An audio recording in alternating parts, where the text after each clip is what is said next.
Assalamualaikum, myself Tala Salim, and I'm your biology instructor from V Tuitions, which is the first free learning platform for the students of Pakistan.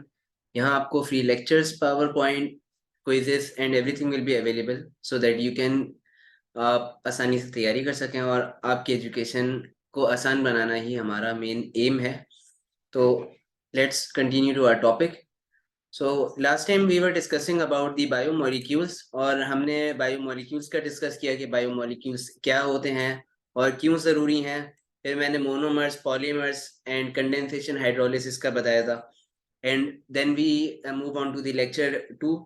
So lecture 2 में फिर हमने carbohydrate which was the first biomolecule को हमने discuss किया। तो carbohydrate को मैंने कहा कि कार्बोहाइड्रेट शुगर से मोनोहाइड्रेटेड कार्बन है। और इसी के साथ साथ फिर कार्बोहाइड्रेट की क्लासिफिकेशन देखी। Like the first classification of carbohydrate was monosaccharide which was basically the sub unit and carbohydrate was polymer. तो कार्बोहाइड्रेट में जो लिंकेज पाया जा रहा था वो था ग्लाइकोसिडिक लिंकेज। फिर आपको डाइसैकेराइड्स का बताया कि ओलिगोसैकेराइड में सबसे मोस्ट कॉमन डाइसैकेराइड्स होते हैं और oligosaccharides are basically composed of 2 to 10 saccharide units. So फिर हमने reducing sugar, non reducing sugar का देखा। Also, we discussed about hexosis sugar, and that hexosis sugar were also divided into aldohexosis and ketohexosis. And फिर polysaccharides को हमने discuss किया कि polysaccharide long chain है। तो लॉन्ग चेन यानी basically those were the polymers. So अब हम चलते हैं अपने नेक्स्ट बायोमोलिक्यूल की जानिब विच इज दी प्रोटीन्स, और फिर हम उसके बाद लिपिड्स को भी डिस्कस करेंगे। सो फर्स्ट ऑफ ऑल हम अपने कोर्स आउटलाइन चेक कर लेते हैं, सॉरी लेक्चर आउटलाइन। तो the first one is we will discuss the introduction about the proteins and then we will be discussing about the classification of proteins.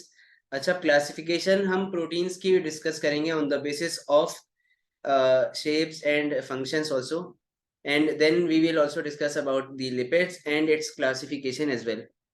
So first of all, what are proteins और proteins क्यों जरूरी हैं। तो आप daily basis पर proteins regularly intake कर रहे होते हैं ऑलमोस्ट। जैसे meat which is composed of proteins, अब इधर वो फिश मीट हो, चिकन हो, beef, everything that is meat, it is composed of proteins. And ना सिर्फ ये कि मीट में प्रोटीन मौजूद हो बल्कि दालें यानी pulses they are also composed of protein. और प्रोटीन क्यों जरूरी है, उसकी वजह ये है कि आपकी बॉडी प्रोटीन से ही मिलकर तकरीबन बनी है। तो आपकी बॉडी में मसल्स की एग्जांपल अगर मैं दूं, muscles are composed of proteins. So आपकी बॉडी में डेली बेसिस पर ही मसल्स ब्रेक डाउन और वापस रीजनरेट हो रहे हैं, वापस बन रहे हैं। तो उनको वापस बनाने के लिए प्रोटीन की रिक्वायरमेंट है। तो इसी वजह से आपकी बॉडी में प्रोटीन एक अहम किरदार अदा कर रहा है। तो अब प्रोटीन क्या है? Protein is a polymer of amino acids which are joined together by a covalent bond which is called peptide linkage.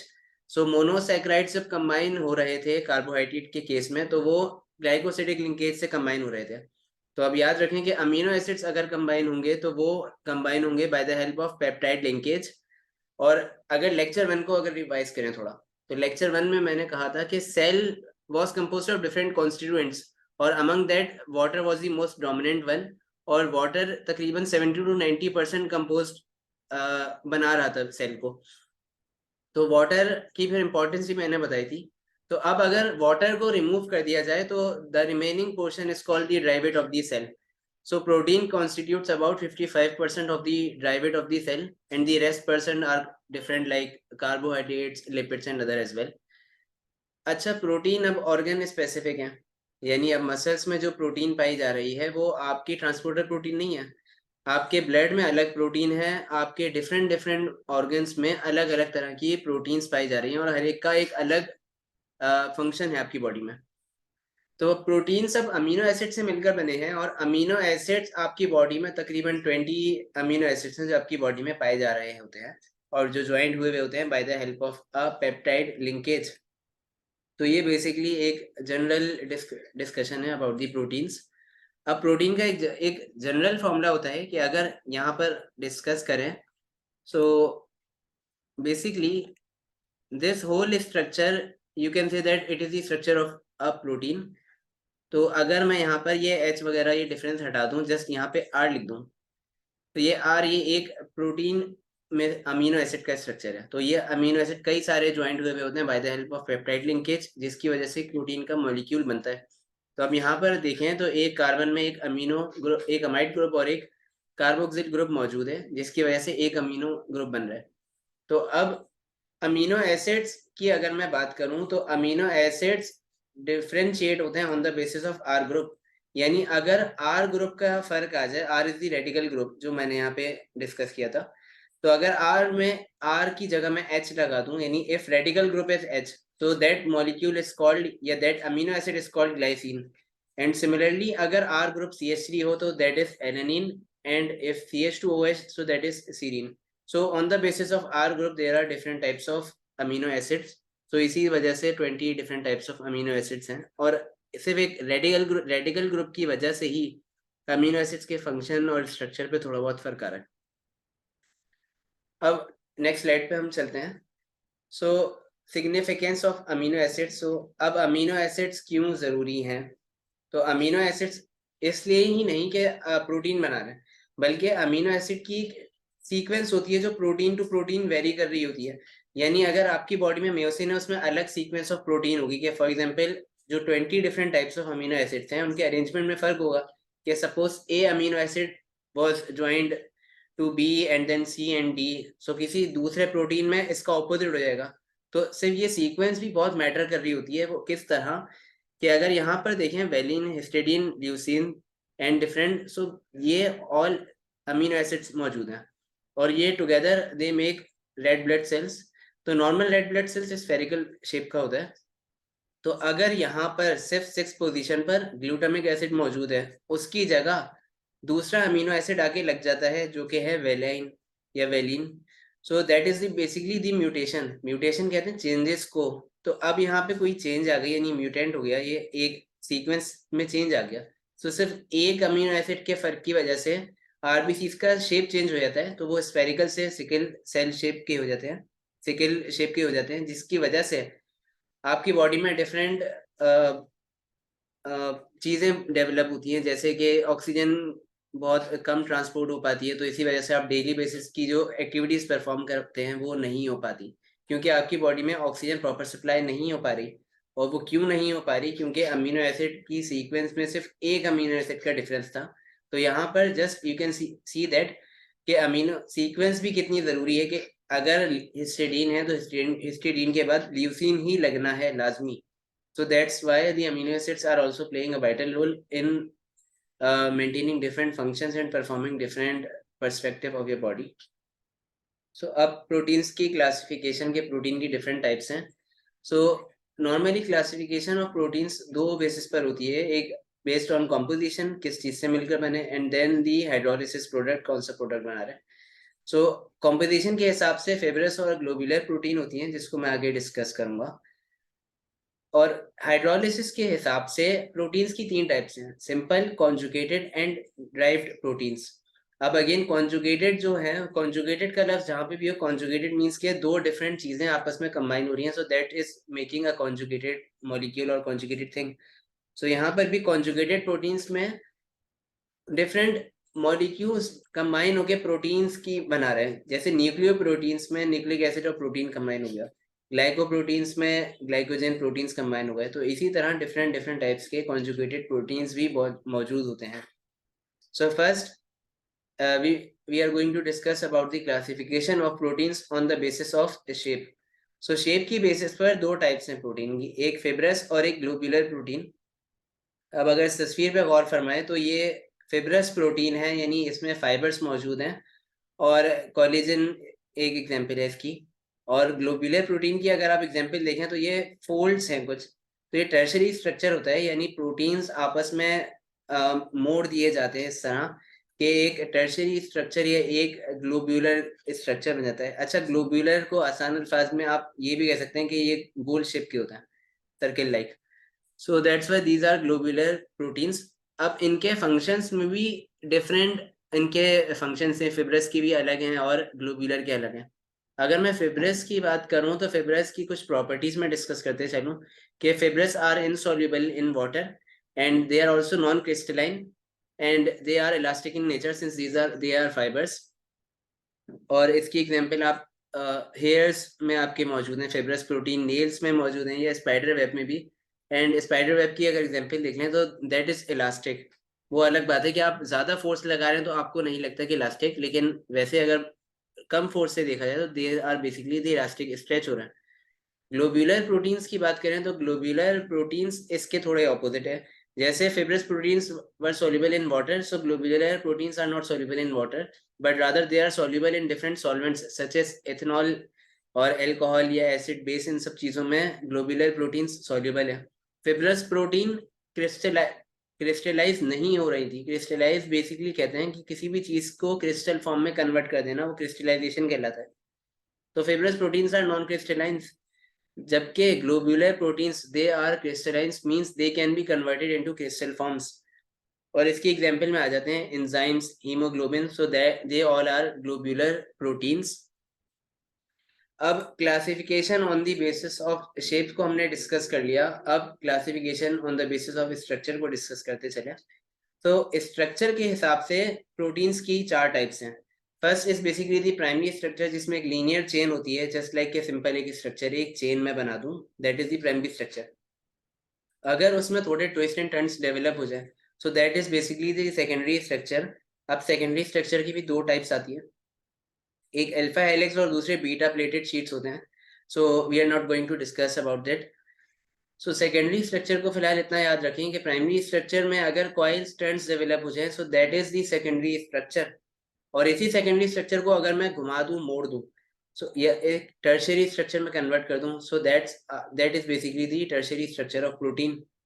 अब quaternary structure is a bit complex than tertiary structure. वो इस तरह कि टर्शियरी स्ट्रक्चर अगर different tertiary structure आपस में combine हो तो that is basically the quaternary structure.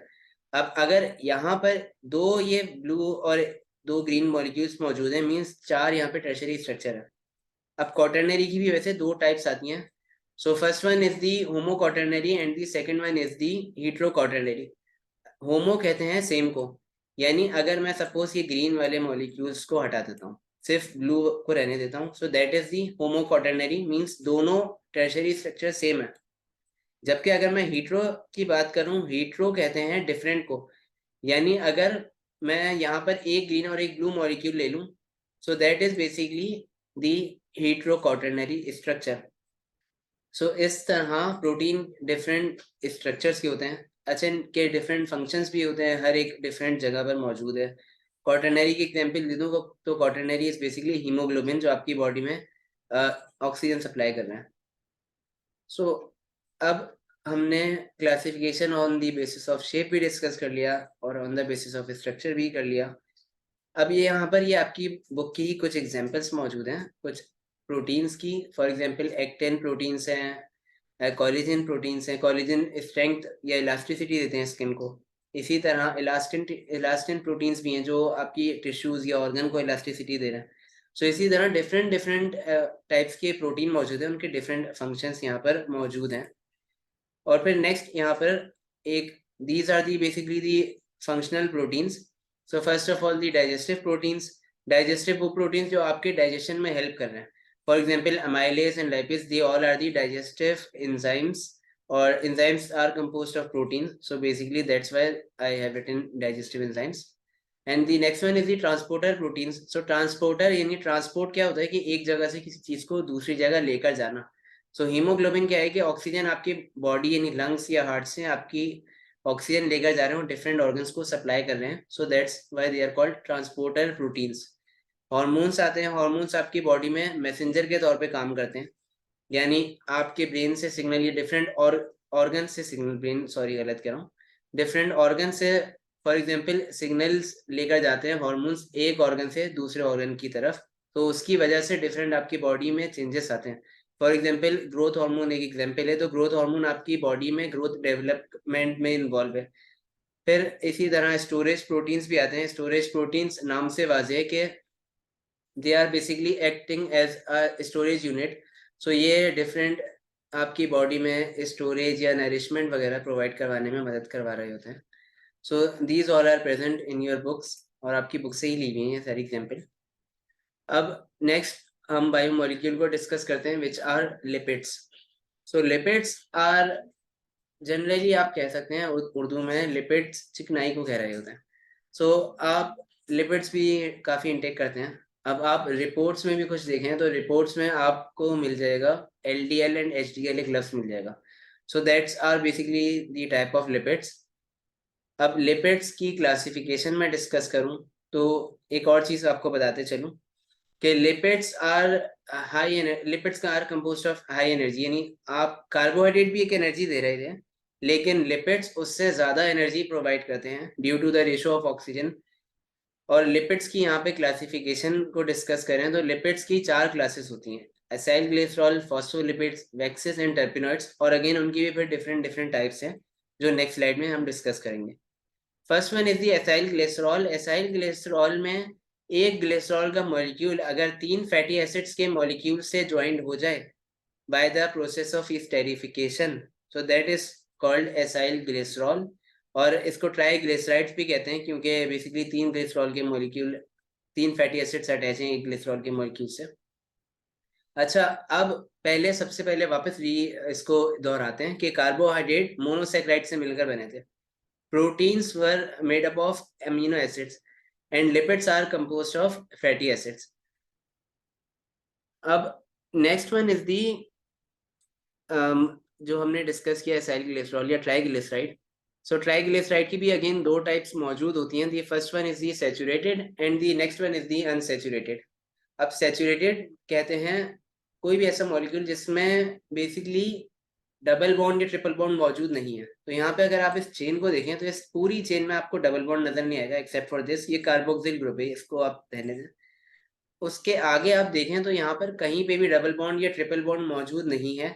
So they are called the saturated acyl glycerol and the next one is the unsaturated acyl glycerol. So unsaturated acyl glycerol यहाँ पे आप देखें तो यहाँ पे डबल बॉन्ड मौजूद हैं, इस वजह से दे आर कॉल्ड अनसैचुरेटेड।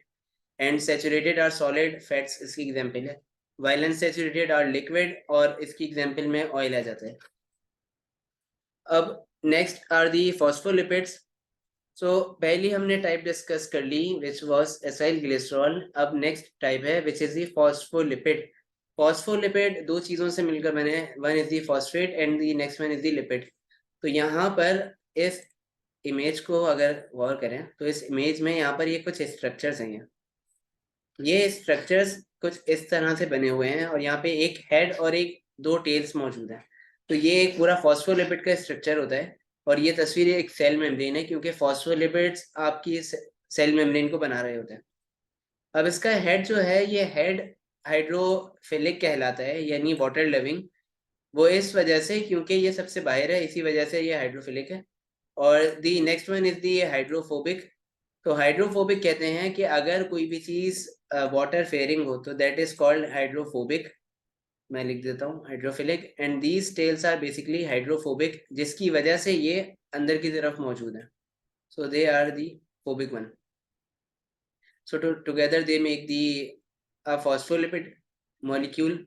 अच्छा, अब जरूरी नहीं है फॉस्फोलिपिड में ये हेड फॉस्फेट का होता है वैसे, और टेल्स फैटी एसिड की होती है, नहीं लिपिड्स। तो ये फॉस्फोलिपिड में सिर्फ फॉस्फेट नहीं जबकि और भी कोलिन भी होते हैं इसके अंदर, ग्लिसरॉल भी होता है, फॉस्फेट भी होता है। तो ये तीनों चीज़ें हेड बनाती हैं और बाकी जो स्ट्रक्चर है वो बेसिकली टेल है and tail is the fatty acids. और फॉस्फोलिपिड्स सेल मेम्ब्रेन को बनाती है, ये इसका इम्पोर्टेंट एक रोल है। The next one are the waxes. Waxes basically long chain है, यानी फैटी एसिड्स और मोनो अल्कोहल आपस में कंबाइन होकर एक लॉन्ग लॉन्ग चेन्स बना रहे हैं। So that's are the waxes. और वैक्सेस कमर्शियली बहुत ज़्यादा इंपॉर्टेंट है क्योंकि लुब्रिकेंट के तौर पे काम कर रहे होते हैं मशीन्स में या डिफरेंट पर्पसेस के लिए भी। टर्पिनॉइड्स की मैं बात करूं तो टर्पिनॉइड्स आर कंटेन्स आइसोप्रीनोइड यूनिट्स। अब आइसोप्रीनोइड यूनिट्स क्या है? So basically, isoprenoid units is basically C5 and H8 molecule is called isoprenoid unit.